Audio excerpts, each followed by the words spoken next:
Steel plant కు package ప్రకటించి కేంద్ర ప్రభుత్వం చారిత్రక నిర్ణయం తీసుకుందన్నారు ఏపీ బీజేపీ అధ్యక్షురాలు పురంధేశ్వరి.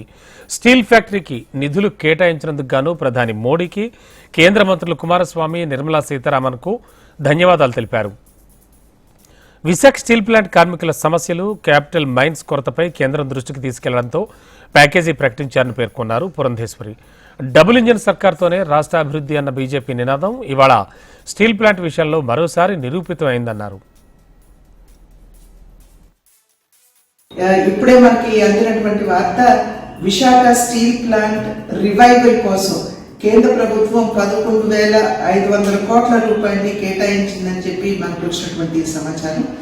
నేను నరేంద్ర మోడీ గారికి, అదేవిధంగా కుమారస్వామి గారికి నేను నా ధన్యవాదాలు, అదే నిర్మలా సీతారామన్ గారికి కూడా నా ధన్యవాదాలు నేను తెలియజేస్తున్నాను.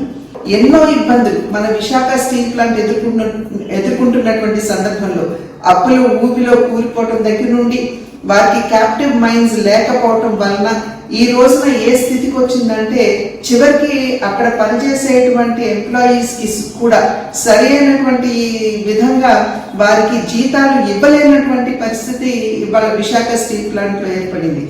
ఎప్పుడైతే ఈ విషయాలన్నీ మా దృష్టికి వచ్చాయో, ఎప్పటికప్పుడు మేము ఈ విషయాలన్నీ లేఖల మాధ్యమంగా నరేంద్ర మోడీ గారి దృష్టికి, అదేవిధంగా డెలిగేషన్ ని తీసుకుని వెళ్తూ అక్కడ ఉన్నటువంటి పనిచేసేటువంటి కార్మికుల్ని సైతం డెలిగేషన్ గా తీసుకుని కుమారస్వామి గారి దగ్గరికి, నిర్మలా సీతారామన్ గారి దగ్గరికి, పీయూష్ గోయల్ గారి దగ్గరికి కూడా తీసుకుని వెళ్ళి అనేక సందర్భాల్లో వీరి విషయాలు, వీరు ఎదుర్కొనేటువంటి ఇబ్బందులు ఇవన్నీ కూడా, అదేవిధంగా విశాఖపట్నం స్టీల్ ప్లాంట్ కి సంబంధించినటువంటి సమస్యలు కూడా వారందరి దృష్టికి తీసుకువెళ్ళడం జరిగింది.